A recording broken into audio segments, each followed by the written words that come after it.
Bismillahirrahmanirrahim. Assalamualaikum warahmatullahi wabarakatuh. Salam, Om Swastiastu, Namo Buddhaya, salam kebajikan.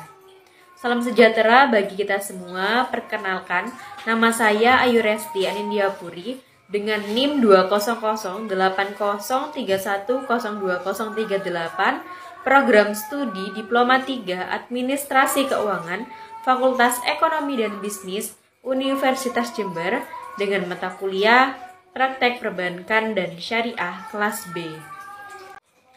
Nah, bagi teman-teman, pada pembelajaran kali ini kita akan belajar mengenai manajemen resiko perbankan. Nah, seperti apa sih contoh kasusnya pada manajemen resiko perbankan? Yuk, simak berikut ini. Oke, di sini ada contoh kasus dari Bank BNI Syariah, khususnya di BNI Syariah Cabang Kusumanegara, Yogyakarta.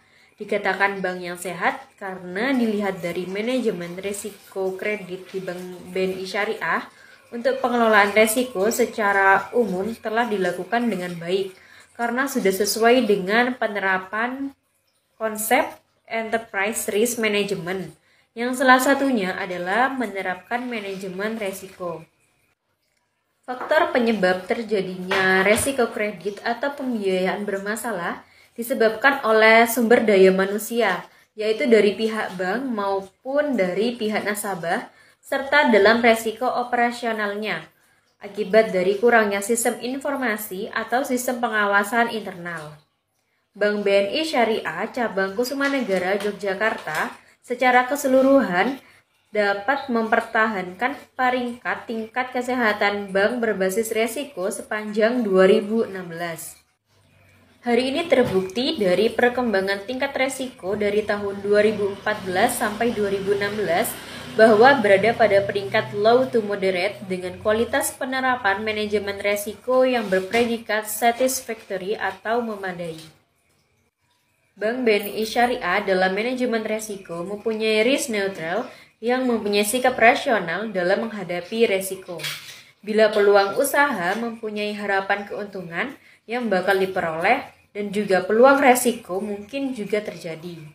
Jadi, menurut Bank BNI Syariah, semakin tinggi apa yang kita capai, maka semakin tinggi pula tantangan resiko yang akan diterima.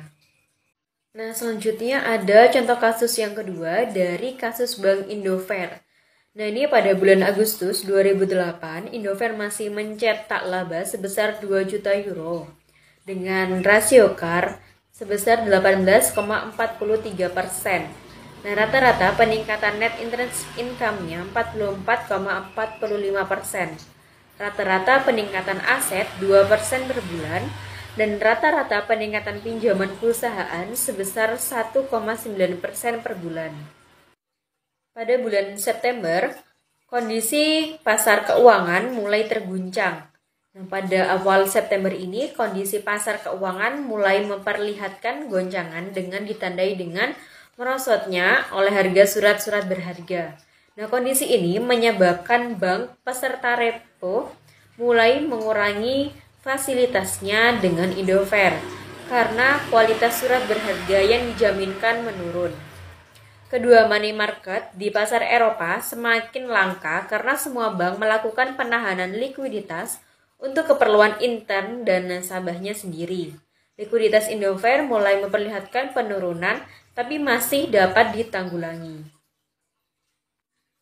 Nah, selanjutnya bagaimana sih penanggulangan kasus Bank Indofair ini?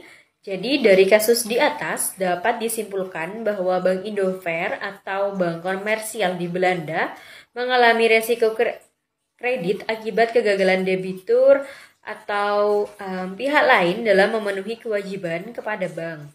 Nah, cara penanggulangan resikonya yaitu perlu adanya kesadaran akan penuhan pembayaran kewajiban.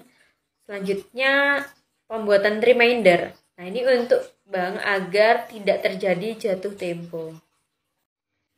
Nah, yang ketiga di sini ada contoh kasus dari pembobolan 46 cabang BNI di Ambon. Nah, kasus dugaan skandal pembobolan dana nasabah Bank Negara Indonesia atau BNI 46 cabang utama senilai 58,9 miliar belakangan ramai diberitakan. Saat ini, Direktorat Reskrimsus Polda Maluku telah menetapkan 3 tersangka baru kasus pembobolan tersebut. Ketiganya merupakan kepala cabang pembantu di Tual dan Masohi, Kabupaten Maluku Tengah. Pakar ekonomi Universitas Pasundan, Akuviarta Kartabi menilai hal tersebut merupakan gambaran dari rendahnya tingkat pengendalian resiko perbankan di tingkat kantor cabang daerah.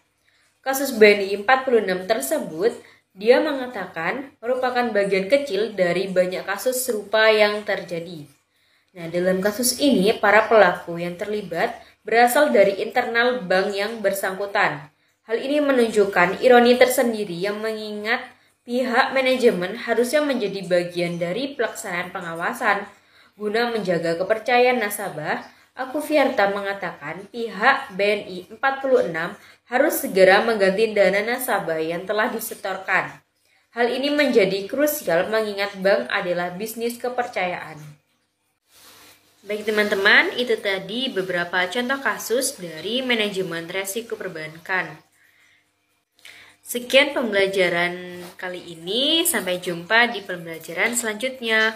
Terima kasih atas perhatiannya. Wassalamualaikum warahmatullahi wabarakatuh.